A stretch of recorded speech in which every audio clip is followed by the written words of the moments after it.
probably one of the most iconic watches of Vacheron Constantin, the American 21. Has a very special link to the US. Very vintage, but also looking very contemporary and modern, classic with a twist. The reason why we call it American 21 was because the original piece was made in 1919/1921. And the story comes from when industrialization of cars started, leading market in the US. So in the 1920s, cars become more widely available. And that time, driving a car was actually sporty. You know, you had big steering wheels. There was no easy steering. You had to hold the wheel with both hands, put some force in it. So a client commissioned that watch because he wanted to have a watch that he can actually read the time while driving the car. So that's why the crown is tilted, because the watch was worn actually on the inside of the wrist while driving the car.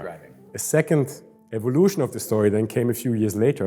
Politicians figured out that when you give a speech on your pult, it's actually very handy if you know where the time is. You don't have to look at your watch. And that was then the second iteration of the use of the American 21.